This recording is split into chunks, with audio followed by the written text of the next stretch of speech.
আসসালামু আলাইকুম। জাতীয় পার্টিকে ঘিরে বিভিন্ন আন্দোলনকে ঘিরে নতুন একটি আলোচনা শুরু হয়েছে সারা দেশে, যা মূলত আন্দোলন হচ্ছে ষড়যন্ত্রই বেশি, যা মূলত ভোটের রাজনীতি একটা হিসাব নিকাশ কেন্দ্র করে আবর্তিত মনে হয়। সেই 1991 সাল থেকে যখন জাতীয় পার্টি ক্ষমতাতে উচ্ছেদ হয়েছে, তারপর থেকে জাতীয় পার্টিকে শুধু বিভিন্ন জোট ও দল ভাগাভাগি করে তার জাতীয় পার্টির যে ভোট ব্যাংকে হাত দেওয়ার জন্য চেষ্টা করেছে। কখনো গায়ের জোরে নিয়েছে, কখনো জাতীয় পার্টির সমর্থন আদায় করেছে, জাতীয় পার্টির নেতাদেরকে ভাগিয়ে নিয়ে দল পুনর্গঠন করেছে। বিএনপিও নিয়েছে, আওয়ামী লীগও নিয়েছে জাতীয় পার্টির নেতাদেরকে। ভাঙতে ভাঙতে জাতীয় পার্টির ক্ষয়িষ্ণু দলে রংপুর কেন্দ্রিক একটি দলে পরিণত হয়েছে। তারপরও এশার কেন্দ্রিক জাতীয় পার্টির একটা জনপ্রিয়তা ছিল, সারা দেশে তার কিছু ভোট ব্যাংক আছে, জাতীয় পার্টিতে কিছু নেতা আছে যারা পাশ করে আসার যোগ্যতা রাখে। কিন্তু ইদানিং দেখা যায় জাতীয় পার্টির নতুন গণ অভ্যুত্থানের পরে 24 সালে গণ অভ্যুত্থানের পরে জাতীয় পার্টির এই জাতীয় পার্টির এই নেতৃত্বকে ভাগ করার জন্য, জাতীয় পার্টির এই ভোটকে ভাগ করার জন্য, জাতীয় পার্টির অফিসটা দখল করার জন্য নানামুখী ষড়যন্ত্র ডালপালা মেলতে শুরু করেছে।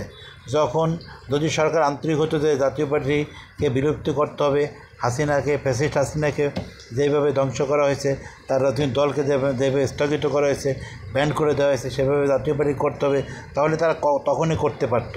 কিন্তু যেহেতু ভোটের রাজনীতি, হিসাব নিকাশ মেলে নাই, অঙ্ক মেলে নাই, নন গভর্নমেন্ট মানে এনজিওদের দ্বারা পরিচালিত সরকারের যতক্ষণ হিসাব নিকাশ মেলে নাই, তখন জাতীয় পার্টির বিরুদ্ধে কোনো কিছু অ্যাকশন নেওয়া হয় নাই। শুধু মাঝে মাঝে বিভিন্ন 2-4টা কথা বলেছে, আবার থেমে গিয়েছে। কিন্তু হাসনাত স্যার যেটা কিছু বলে নাই, তারা বললে যেমন একদিন আন্দোলনে আওয়ামী লীগ নিষিদ্ধ হয়েছিল, সেরকম হইতে পারত, কিন্তু তাও করা হয় নাই। কিন্তু হঠাৎ করে যখন 1.5 বছরের মাথায় নতুন নির্বাচনের তফসিল ঘোষণার পথে, যখন দেশ একটা নির্বাচনমুখী, তখন বিভিন্ন হঠাৎ করে জাতীয় পার্টির বিরুদ্ধে এত আন্দোলন, এত কর্মসূচি কেন দিল, এত মারামারি আর এত কর্মসূচি কেন হচ্ছে? আমাদের দেশের বা বাংলাদেশের রাজনৈতিক কর্মসূচির কেন্দ্রবিন্দু থাকে গুলিস্তান, পল্টন এবং শাহবাগ কেন্দ্রিক। সেখানে বিভিন্ন 2 দিন পর কাকরাইল মোড়ে এসে জাতীয় পার্টির সামনে হানা দেয়, শুধু লাইমলাইটে থাকার জন্য, অন্য তেমন কিছু নাই। যেহেতু তার কথার মধ্যে কখনো ইসরায়েল, কখনো শেখ হাসিনাকে মায়ের মতো দেখা, কখনো বিকাশ, নানান ধরনের উল্টোপাল্টা বিষয় থাকে, তাই তাকে নিয়ে মানুষ তেমন ভাবেও না। আবার যে নতুন সরকার এনসিপিকে নিয়ে যতটা ভাবে, আওয়ামী লীগকে নিয়ে ভাবে, বিএনপিকে নিয়ে ভাবে, জামাতকে নিয়ে ভাবে, ততটুকু বিভিন্নকে নিয়ে ভাবে না। তাই বিভিন্ন নিজেকে লাইমলাইটে রাখার জন্য মাঝে মাঝে এই কর্মসূচি দেয় বলে অনেকের ধারণা। আবার অনেকে বলতেছেন পিছন থেকে কিছু ষড়যন্ত্র আছে, জাতীয় পার্টিকে বিলুপ্ত করতে পারলে তার ভোটগুলি ভাগাভাগি হবে, না নেতাদেরকে ভাগ করে নেওয়া যাবে।